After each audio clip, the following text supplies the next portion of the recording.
Welcome to the NBA Coast to Coast podcast, brought to you by lines.com.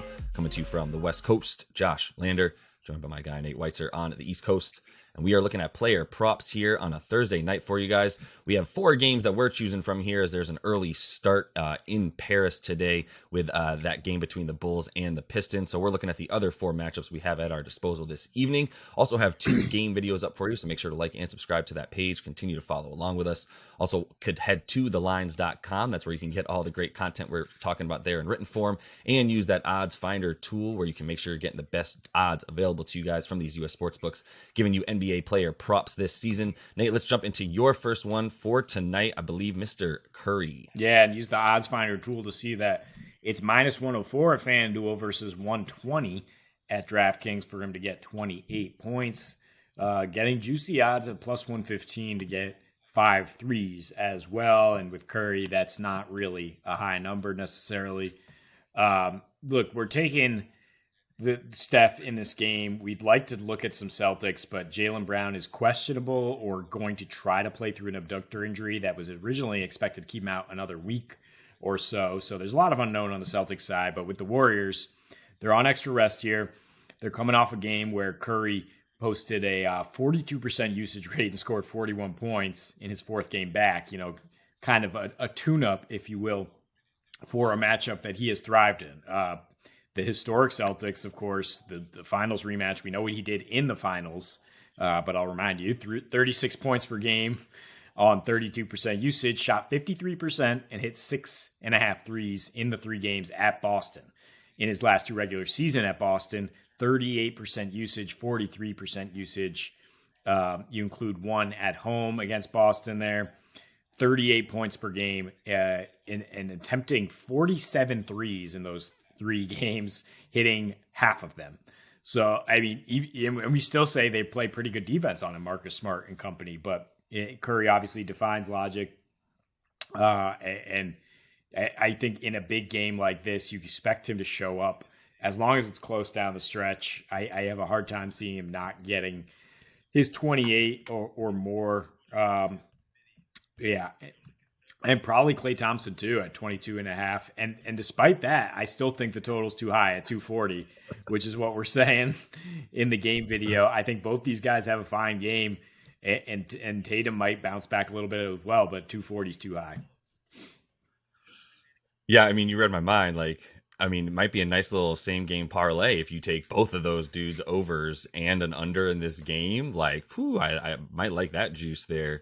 But either way, the only other guy I would mention to worry about if you are taking an under is Jordan Poole. Has not been negatively impacted by Steph's reappearance on the court, and continues to play at a super high level, scoring 27 a game since Steph's been back. But either way, Steph, a solid bet in a game that is going to have a really very, very, very, let's not call it championship atmosphere, but all near playoff, and definitely the highest competition you can get during the regular season, and that's where Steph is going to continue to thrive like he did in Boston in the finals, as you pointed out. So talking about usage rate, JoJo Embiid continues to just dominate, and I don't know if he's missed too many games already or if he's going to miss any more for that MVP convo.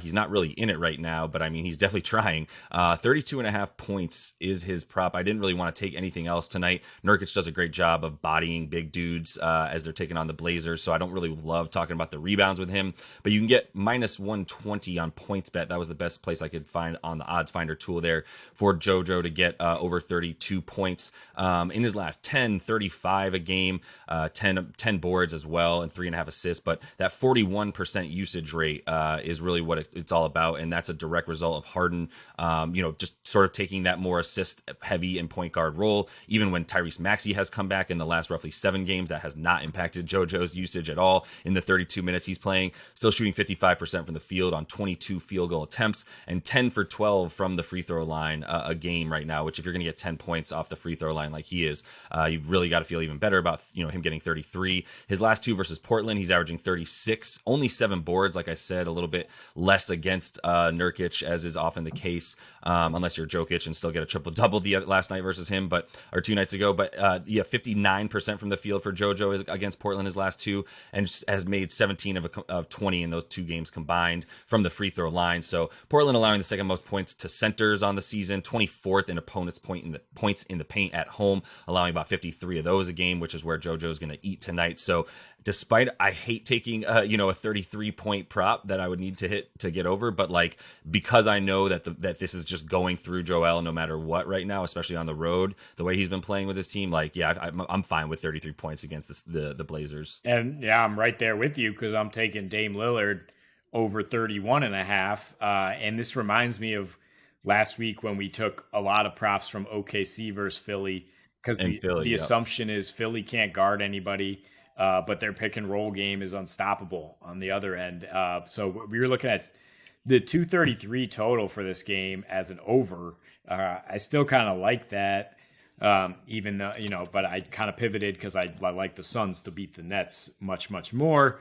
But that I digress. I mean, Dame is going to carry this Blazers offense. And if you think that the Sixers defensive backcourt is bad, you got to see what he can do against them in his last 40 points per game on a 40% usage rate, which is actually in line to what he's done in his last 6 overall, 39 points per game on a lower usage rate, 36%. And you just look at some recent lines. I mentioned that OKC game.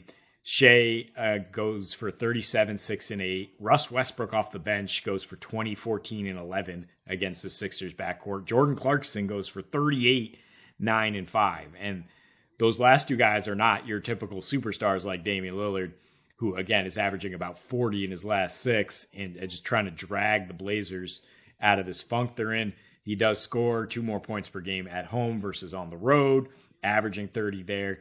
You could tack on the assists and get better odds, actually, because like Embiid, he's expected to get 32 plus every time out right now. And he's getting 7 dimes per game in his last few. And I just think there'll be enough possessions and enough offensive efficiency on both ends that he will get some assists to help you out with the points. Yeah, I'm surprised we didn't go with points as a conversation in this game, like you said. But you did love that that Brooklyn loss there to Phoenix at home, so I won't question either of that. But I do like an over in this one as well. Sitting at about 233, like you said. But if that's the case, maybe you like Anthony Simons as well. It's a little bit low. It's 20 points, but he has been negatively impacted since Dame has come back, just in terms of his output. He's got a couple 20 and 21 point games in there since Dame's return, but it's hard to get shots up when Dame's putting up 39, 40 a game, including a 50 burger in there, as we know. So, you might consider over 3.5 threes for Anthony Simons. If you're going to do that, you might as well consider the 20 points for him to get as well.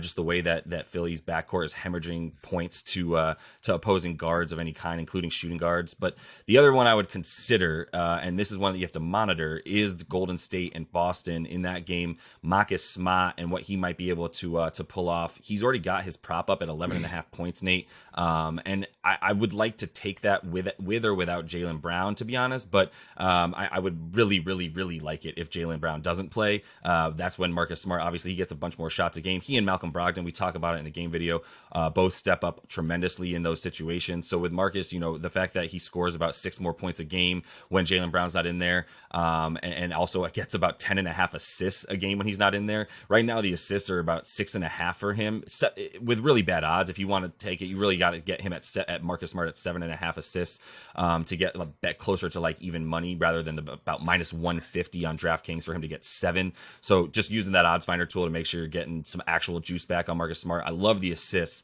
if Jaylen doesn't play. So maybe you want to hit it now. I know you said Jaylen Brown said he's going to play today, and shoot around from yesterday was a quote that he gave. But, it's not also up to him. So he might still not play if the coaching staff and medical staff decide he shouldn't play in this one. Obviously, he's going to want to. It's a team he's, in terms of the Dubs, he grew up obviously rooting for them out here in Cali. So, I think it's fair to say that he wants to play in it. So we'll see. My main point is monitor that. You're going to have time to see if Jaylen Brown's playing by the time you see this video, to monitor that. And if he doesn't, then I like, Marcus Smart all the way up to like 13.5 points. I would still take over that. And the assists, if they're anywhere under like, 8 or 9, like they are right now, still feel really good about those as well. Yeah. First on the Celtics, Smart steps up against the Warriors every time they play. So I don't have any problem taking like kind of his whole package PRA, probably, I would think, more than just the points. I haven't looked at the exact odds difference there, but he should be out there for heavy minutes tonight. And Jalen, even if he said, I'll try to play. So even if he's out there, might not be the same type of usage he usually sees. And then the Simons pick, I was thinking him instead of Dame, actually, just because the value in terms of points, because the Sixers are giving up points all over the place, and to guys that weren't necessarily hot before, like I mentioned. They're particularly vulnerable against the shooting guard position, although they did move Maxey to the bench. So you might not see as much of him in the first unit. Simons might not. But I do think he gets 20 points, and since we do like points in that game.